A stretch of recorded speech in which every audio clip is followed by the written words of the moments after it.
చిన్ననాటి స్నేహితురాలిపై అత్యాచారానికి పాల్పడ్డాడు ఒక దుర్మార్గుడు. ఈ విషయం గురించి చర్చించేందుకు మనతో పాటు ప్రముఖ సినీ క్రిటిక్ దాసరి విజ్ఞాన్ గారు మనతో ఉన్నారు. ఆయన అడిగి మరిన్ని విషయాలు తెలుసుకుందాం. నమస్తే విజ్ఞాన్ గారు. నమస్తే అండి. ఏంటి ఇంత దారుణం అంటే, ట్రీట్ ఇవ్వమని చిన్ననాటి స్నేహితురాలిపై అత్యాచారానికి పాల్పడ్డాడు. అసలు ఏంటిది విజ్ఞాన్ గారు?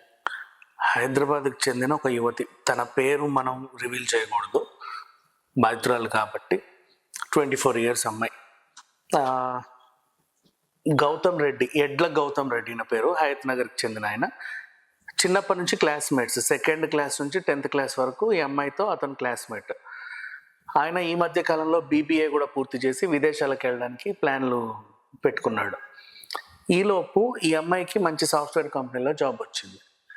సో ఇంకేంటి ట్రీట్ లేదా అని అడగగానే ఆమె కూడా సరే రండి ఎక్కడికి తీసుకెళ్దాం, బొమ్మరిల్లు రెస్టారెంట్కి వెళ్దాం. ఓకే, బొమ్మరిల్లు రెస్టారెంట్కి వచ్చారు. ఏది మన సాగర్ రింగ్ రోడ్ దగ్గర, వనస్థలిపురం ఓంకార్ నగర్కి వస్తుంది అది యాక్చువల్లీ.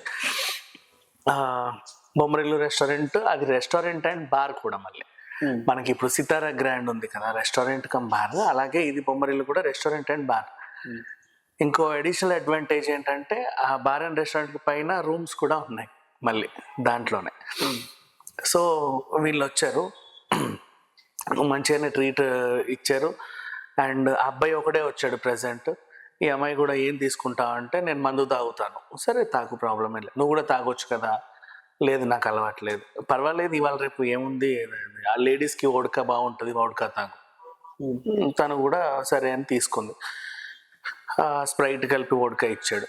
అలా డోస్ మీద డోస్, డోస్ మీద డోస్ తనకి ఇవ్వడం. వీడు తాగినట్టుగా యాక్షన్ చేయడం. అంటే మరీ ఆయనకు తెలుసు ఒక మోతాదు వరకు ఎంత తాగాలి ఏంటనేది. వీళ్ళు బీర్ ఆర్డర్ చేస్తారు, వాళ్ళకేమో పెగ్గుల మీద పెగ్గులు ఇచ్చేస్తూ ఉంటారు గుటక్కమని. అది అవ్వదు. మహా అయితే కొంచెం కొంచెం మోతాదు తగ్గించి వీళ్ళకి మోతాదు పెంచుతూ ఉంటారు. సరే ఈ అమ్మాయి నమ్మేసింది, తాగింది, నా ఫ్రెండే కదా. అంటే చిన్నప్పటి నుంచి క్లాస్మేట్, ఏమన్నా అయితే చూసుకుంటాడు. అంటే హస్బెండ్ని కానీ బాయ్ ఫ్రెండ్ని కానీ ఎలా నమ్ముతారో అంతగా నమ్మే అటువంటి స్నేహితుడు ఈమెకి. అంతేగాని వీళ్ళ మధ్యలో మళ్ళీ శారీరకంగా పిచ్చి పిచ్చి సంబంధాలు అయితే ఏం లేవు. అప్పటి వరకు ఒక మంచి స్నేహితుడిలా నమ్మింది. నెక్స్ట్ పైన హోటల్ రూమ్ తీసుకుందాము అని చెప్పగానే ఆమె మత్తులో ఓకే చెప్పింది. ఇతను ఆల్రెడీ రూమ్ తీసుకున్నాడు, ID కార్డులు ఇద్దరు సబ్మిట్ చేసి పైకి వెళ్ళాడు. ఆమె మీద అత్యాచారం చేశాడు. ఆ మత్తులోనే ఉంది.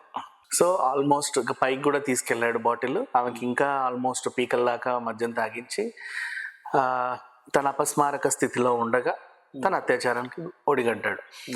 నెక్స్ట్ అంతటితో ఆగకుండా చౌటుప్పల్కి చెందిన శివాజీ రెడ్డి అలియాస్ చింటూ రెడ్డి అంటారు వీళ్ళు ఫ్రెండ్స్ అందరూ, చింటూ రెడ్డి, ఫోన్ చేసి ఇలా ఉంది పరిస్థితి, అమ్మాయి ఉంది, మందు ఉంది, ఎంజాయ్ చేసినంత నీకోసం వచ్చేసేయంటే తను కూడా హ్యాపీగా వచ్చేసాడు.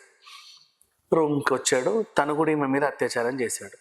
ఒక స్టేజ్కి వచ్చిన తర్వాత ఆమెకి స్పృహ వచ్చింది. అప్పుడు రూమ్లో ఇద్దరు మనుషులు ఆమె మీద అత్యాచారం చేస్తా కనపడ్డారు.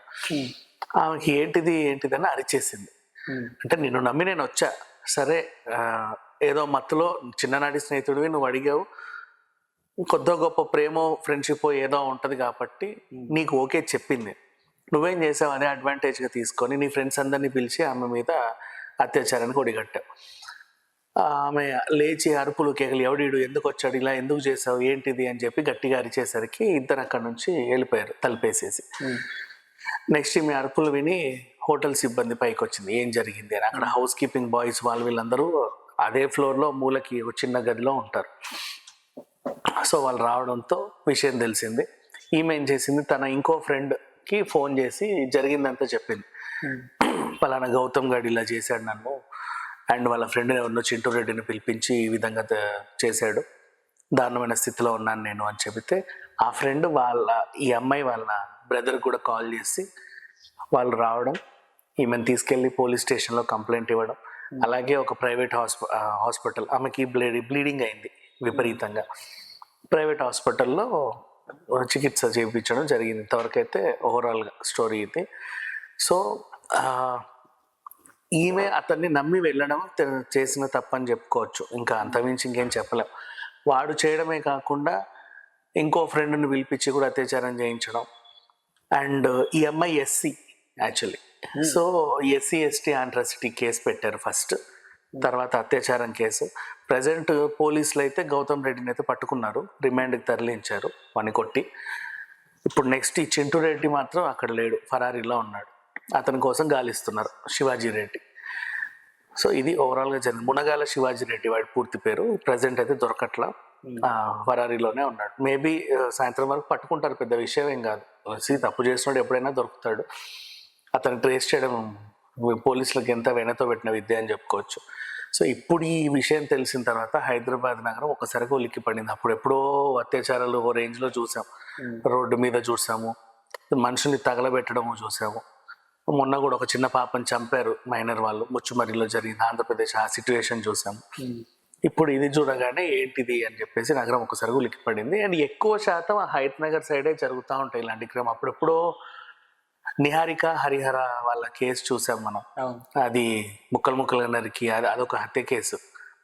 ఇప్పుడు అక్కడేమో అమ్మాయి హెల్ప్, ఇక్కడ మళ్ళీ ఇది. ఈ మధ్య కాలంలో కూడా ఇలాంటి ఘటనలు చాలా జరిగాయి. అది శివారు ప్రాంతం కావడం వల్ల వీళ్ళకి, అంటే ఇప్పుడు సిటీ అంటే నడిబొడ్డున ఎటు చూసిన హౌసెస్, ఏదో కమర్షియల్ కాంప్లెక్స్ ఉంటూనే ఉంటాయి.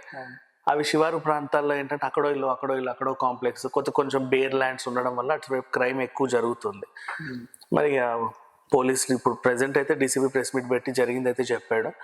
వీళ్ళు నెక్స్ట్ యాక్షన్ ఏం తీసుకుంటారు, ఆ మునగాల శివాజీ రెడ్డిని పట్టుకుంటారా, అలియాస్ చింటూ రెడ్డి వాడి పేరు.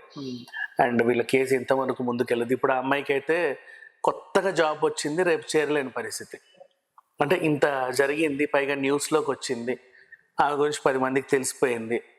ఇప్పుడు రోజు బయటికి ఆఫీస్కి తిరగలేదు, పలానా అమ్మాయి కంట ఇలా జరిగిందంట అని.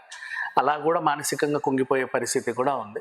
కొంచెం ధైర్యం తెచ్చుకొని, అఫ్కోర్స్ కంప్లైంట్ ఇచ్చారు, బట్ సమాజంలో మాత్రం కొంచెం ఉంటుంది ఎంత కాదనుకున్నా. రేపు ఆమెకు పెళ్లి జరగాలన్నా కూడా పలానా హోటల్ రూమ్లో ఈమె తాగిందంట, తాగి హోటల్ రూమ్లో ఎవరితోనో వెళ్ళిందంట అంటే ఈమె వైపు కూడా నెగిటివ్గా మాట్లాడే వాళ్ళు ఉంటారు.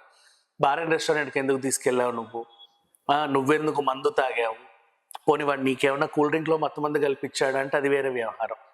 నువ్వెందుకు మందు తాగావు, అండ్ తాగిన తర్వాత వాడితో హోటల్ రూమ్కి ఎందుకు వెళ్ళావు, అసలు ఆ టెరిటరీకి నువ్వు ఎందుకు వెళ్ళావు, ఈమె నిందించే వాళ్ళు కూడా ఉంటారు. బట్ ఈమె వెళ్ళినా అతడు పిలిచినా ఇద్దరు వెళ్ళినా లాస్ట్కి మాత్రం సఫర్ అయ్యేది ఆడదే. కాబట్టి కొంచెం సానుభూతి ఆమె వైపు కూడా చూపించాల్సిన అవసరం అయితే ఉంది.